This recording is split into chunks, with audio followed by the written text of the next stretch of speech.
नमस्कार दोस्तों, स्वागत है आप सभी लोगों का हमारे YouTube चैनल में। दोस्तों 2024 में नवरात्रि 9 अप्रैल के दिन मंगलवार से लेकर 17 अप्रैल बुधवार को समाप्त होगी।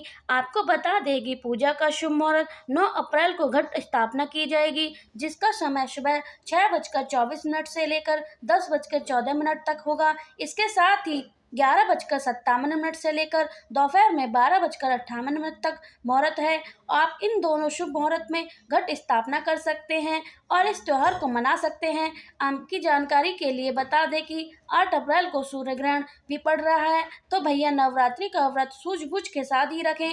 दोस्तों नवरात्रि में ले आना ही है एक हो जाएंगे कुंडली के बारे में। स्वयं जगदम्बा आपके घर रक्षा करेंगी, करोड़पति भी हो जाएंगे करोड़पति। हम भी अपने घर में लेकर आते ही हैं चीज। नवरात्रि में कुछ ऐसी चीजें हैं जिन्हें घर में ला करके रखने से माता रानी बहुत ही प्रसन्न होती हैं और अपने भक्तों की सभी प्रकार की जो मुरादें होती हैं, मनोकामना है, उसे पूर्ण करती हैं। वीडियो को ध्यान से देखना। आज की इस वीडियो को विषय है बहुत ही सुंदर है। अगर आज की वीडियो को मिस कर दी तो आप बाद में गरीब के गरीब रह जाओगे। कहने का मतलब है कि दान संपदा प्राप्त करने का नवरात्रि में जबरदस्त पावरफुल चीज बता रही हूँ, और जरूरी नहीं कि नवरात्रि के प्रथम दिनों में यह खरीद करके आप चाहे तो किसी भी नवरात्रि के दिन आप इसे खरीद करके अपने घर में ला करके स्थापित कर सकते हैं। आपकी दिन दुगनी रात चौगनी तरक्की करेंगे। साथ ही साथ नवरात्रि से जुड़े बहुत सारी जानकारी बता रही हूँ, वीडियो को ध्यान से देखिएगा। माता रानी की सौगंध खाती हूँ, अगर आपके घर में धन ना बरसे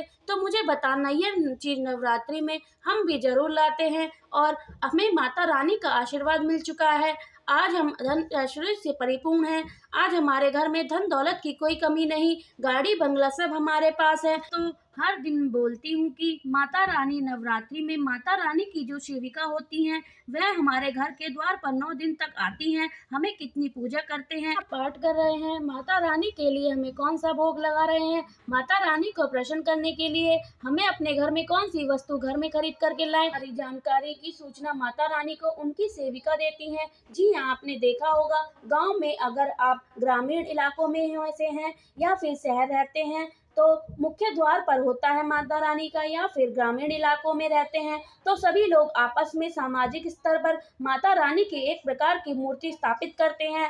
तो मुख्य स्थान है वहाँ सभी सेविका माता रानी की गांव में घूमती हैं, शहरों में घूमती हैं और कितनी पूजा पाठ कर रहे हैं, कितना पाठ कर रहे हैं, कौन सी कितनी भक्ति कर रहा है, उनके अनुसार माता रानी को जाकर के उनके सभी कर्मों को बताती हैं। फिर माता रानी जाने से पूर्व हमारे कर्मों को, हमारी भक्ति को देखते हुए हमें आशीर्वाद प्रदान करती हैं। इसलिए नवरात्रि के समय सोना नहीं चाहिए। नवरात्रि के समय हमें भूलकर भी शराब वगैरह का सेवन नहीं करना चाहिए। लहसुन प्याज जो हमारे तामसिक चीजें हैं इनका परित्याग कर देना चाहिए। तो नवरात्रि में कौन सी चीज है जिसे हम खरीद करके लाएं, जिसे अपने घर में अन्न धन की बढ़ोतरी हो, सारी जानकारी आपको वीडियो में बताते हैं।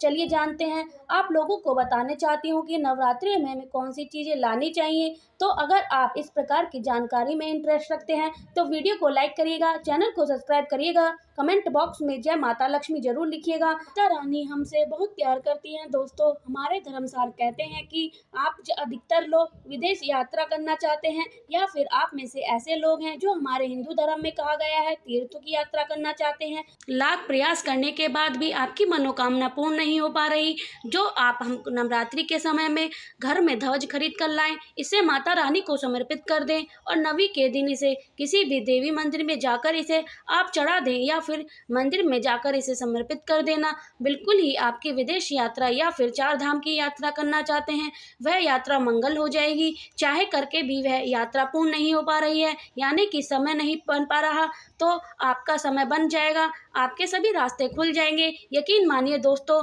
आर्थिक दृष्टि से मुक्ति पाने के लिए आपसे अधिकतर लोग ऐसे होंगे कि जो बोलते हैं कि हम धनवान बनने के लिए क्या करें। नवरात्रि के समय सुनिए, अगर आप आर्थिक कष्टों से आप मुक्ति पाना चाहते हैं तो चांदी की कोई भी सामग्री लाकर देवी माता को समर्पित करना। नवरात्रि के समय में चांदी से बनी कोई भी सामग्री ला करके माता रानी को समर्पित करना है, और इस चांदी से बनी हुई सामग्री आप लेकर के समर्पित करेंगे तो 10वें दिन आपको इसे गंगाजल से स्नान करने के बाद लाल कलर के कपड़े में या फिर चांदी की डिब्बी में, अगर आपके पास में है 5 चावल के साथ में 5 धूमत्री चक्कर 5 जो आपने कौड़ी रखी थी उसमें डाल करके आप इसे रख दे सकते हैं दोस्तों। या फिर चाहते हैं तो चांदी का जो भी पात्र माता रानी को भेंट गई है वह लाल कलर के कपड़े में बांध करके धन तिजोरी में रखिए, उत्तर दिशा में रखिए। आपके घर में पैसा आने के सभी मार्ग खुल जाएंगे। ऐसा कहते हैं कि इस उपाय करने से दरिद्रता व्यक्ति भी धनवान बन जाता है। दोस्तों, आप में से ऐसे लोग हैं जो कि आरोग्य पाना चाहते हैं तो नवरात्रि के प्रथम दिन से लेकर अंतिम दिन तक कभी भी गाय का घी लेकर के, बिल्कुल ही गाय का घी लेकर के रखिएगा, इसकी ज्योति जलाइएगा। और माता रानी को बीज मंत्र कहा गया है कि जैसे कि या देवी सर्वभूतेषु शक्ति रूपेशु स्थित नमस्ते माता रानी का बीज मंत्र ओम नमः शिवाय ओम क्लीं चंडाय बीज, यह मंत्र का जाप कर सकते हैं तो आपको आरोग्य की मुक्ति मिलेगी, आपकी जो बीमारी है वह दूर हो जाएगी। आप में से ऐसे लोग हैं जो स्वयं का घर चाहते हैं, यानी कि उनका घर नहीं है और वह भी चाहते हैं कि माता रानी की कृपा से हमारा घर हो जाए। देखिए, इस उपाय से हम कई लोगों को घर प्राप्त हो चुका है। तो क्या करना है, मिट्टी का एक छोटा सा घर खरीद करके लाना है। मिट्टी का छोटा सा आप स्वयं भी घर बना सकते हैं या बना करके माता रानी को समर्पित करना। तो नवरात्रि के बाद स्वयं आपके पास घर होगा। कुछ ही दिनों बाद आपकी जो मनोकामना है वह मनोकामना पूर्ति होगी। लेकिन लालच मत करना, लालच बुरी बला है। बस चुपचाप माता रानी को भेंट कर दें और सच्ची भक्ति साधना में लग जाएं। नौकरी में पदोन्नति चाहते हैं तो 3 नारियल लेकर के घर में रखिए और 9वीं के दिन इसे मंदिर में जा करके आपको चढ़ा के आना है तो स्वयं आपको देखना है कि पदोन्नति हो जाएगी। इन दुगनी रात चौगनी तरक्की होगी और गल्ला हमेशा नोटों से भरा रहेगा, धन से घर भरा रहेगा। दोस्तों, आपसे अधिकतर लोग हैं कि जो आकर्षण बनाना चाहते हैं, धूप सुगंध अगरबत्ती रुई या फिर चमेली जो सामग्री है यह खरीद करके माता रानी को समर्पित करिए। अब चलिए मैं आप लोगों को अपार धन संपत्ति प्राप्ति करने के लिए जबरदस्त उपाय बता रही हूँ। तो अपार धन संपत्ति प्राप्त करना चाहते हैं तो इन 9 दिनों में आपको किन्नर से 1 रुपये का सिक्का मांग लेना है। देखिए, किन्नर मुश्किल से पैसे देते हैं क्योंकि उनकी दुआ में बहुत ही काफ़ी दम होता है। अगर आपके पास कोई किन्नर अच्छे संपर्क में है, आपसे अच्छा बनती है, तो नवरात्रि में किन्नर से आप 1 रुपये का सिक्का लेना और आप इसे गंगाजल में धो करके नवरात्रि के समय ही आपको अपनी तिजोरी में या फिर पर्स में रखना है।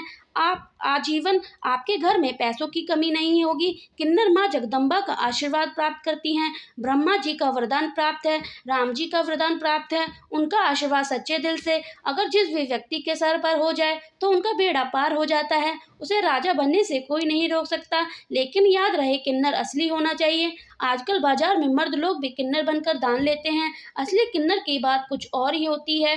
दोस्तों, देवतुल्य माना जाता है कि ईश्वरीय शक्ति के रूप में माना जाता है। जो कुदरती किन्नर होते हैं उसे किन्नर द्वारा मिला आशीर्वाद स्वयं हीरा बन जाता है, धन बन जाता है, सोना चांदी बन जाता है। दोस्तों, आप चाहते हैं कि मोली धागा इस दिन खरीद करके 9 गांठ लगा लीजिए। 9 गांठ लगाने के बाद इस धागे को जो मनोकामना बोलते हैं उसे 9 दुर्गा के सामने ध्यान करते हुए 9 प्रकार की मनोकामना बोलते हुए 9 गांठ लगाएं और नव दुर्गा माता इसे समर्पित कर देना, यानी कि भेंट कर देना। तो 9 प्रकार की आपकी इच्छा पूर्ति होंगी, 9 प्रकार के आपको फल प्राप्त होंगे।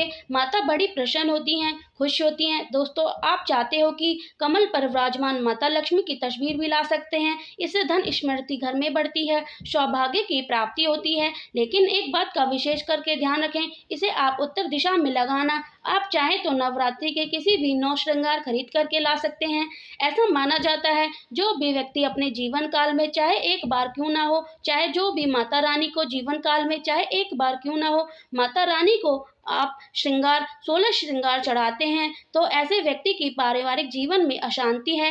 ऐसे व्यक्ति के अगर पारिवारिक जीवन में किसी भी प्रकार की परेशानी है वह परेशानी समाप्त हो जाएगी। अगर कोर्ट कचहरी का मामला चल रहा है या फिर वाद विवाद बढ़ चुका है, डिवोर्स लॉस होने का खतरा है तो 16 श्रृंगार माता रानी को चढ़ा देना बिल्कुल ही बिखरता परिवार बन जाएगा, यानी कि माता रानी बर्बाद होने से बचा लेती हैं। लेकिन याद रखें, 16 श्रृंगार अच्छे से अच्छे माता रानी को समर्पित मार्केट में केमिकल द्वारा श्रृंगार होते हैं, जो 2 पैसे के होते हैं, खराब होते हैं, सड़े गले होते हैं, उनमें किसी में तो सामान ही नहीं होता। इसलिए देखकर 16 श्रृंगार अर्पित करें। दोस्तों, नवरात्रि में आप चांदी के सिक्के लाए तो इसे बहुत ही अच्छा माना जाता है। मोर पंख शास्त्रों में बहुत ही शुभ माना गया है। नवरात्रि में माँ सरस्वती को जो प्रिय है वो मोर पंख है। अगर घर में लाकर के स्थापित करते हैं तो आपके घर में जितने भी विद्यार्थी हैं उन्हें पढ़ाई लिखाई की जो क्षमता है वह तीव्र हो जाती है, बुद्धि का विकास होता है, बल बुद्धि बढ़ती है, ताकत बढ़ती है। ऐसे व्यक्ति के क्षेत्र में कभी हारता नहीं है।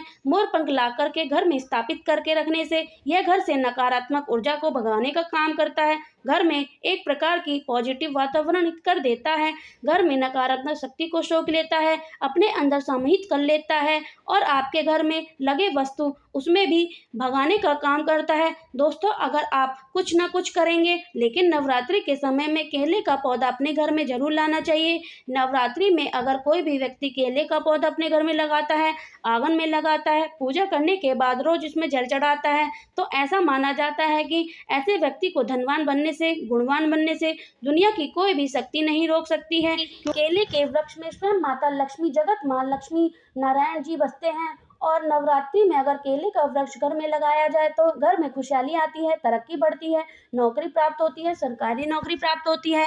दोस्तों, और भी कुछ काम सामग्री जिसमें नवरात्रि में आपको अवश्य लानी चाहिए, जैसे कि चांदी का कछुआ। अगर आपके पास थोड़े बहुत पैसे हैं तो चांदी का कछुआ अपने घर में जरूर लाइए। चांदी का कछुआ घर में लाकर के स्थापित करने से हमारे घर में सुख शांति, वैभव एवं धन्य की वृद्धि होती है और माता रानी की देविका होती हैं जो दिखती हैं। माता का भक्त रानी के लिए क्या क्या लाया है वह चीज होना घर में बहुत जरूरी है। नवरात्रि में कुछ ना कुछ घर में जरूर लाना चाहिए, इससे माता रानी बहुत ही प्रसन्न होती हैं। रात्रि में माता रानी को कटोरी में भोग लगा दीजिए। चांदी के चम्मच से आप जो भी अश्म करा सकते हैं तो माता को भोग लगाने के लिए, अश्म करने के लिए प्रयोग कर सकते हैं। यह सब करें ना कि करें, लेकिन एक उपाय जो हम आपको बताने जा रहे हैं, नवरात्रि में यह चीज जरूर लाना चाहिए। मैं ईश्वर की सौगंध खाती हूँ, माता रानी आपके घर में दौड़ी दौड़ी चली आएंगी। अगर ना आए तो मुझे बता देना। जय माता दी। दोस्तों, देखिए माता रानी कितनी प्रसन्न होती हैं। माता रानी को प्रसन्न करने के लिए उपाय बताए गए हैं, लेकिन नवरात्रि के 9 दिनों में से किसी एक दिन, अगर सप्तमी के दिन अगर गुड़हल के फूल लेकर आते हैं, ध्यान से सुनिए, गुड़हल के कौन सा फूल लाना है, जो रेड कलर का फूल होता है जिसमें जीवी निकलती है, इस प्रकार के आपको फूल लाने हैं। इसे फूल को 21 की संख्या में माला आपको बनानी है। 21 की संख्या में माला बनानी है। नवरात्रि के सप्तमी को अगर आप माता रानी कालिका को चढ़ाते हैं तो बिल्कुल ही आपकी जो भी मनोकामना है वह पूर्ण हो जाती है।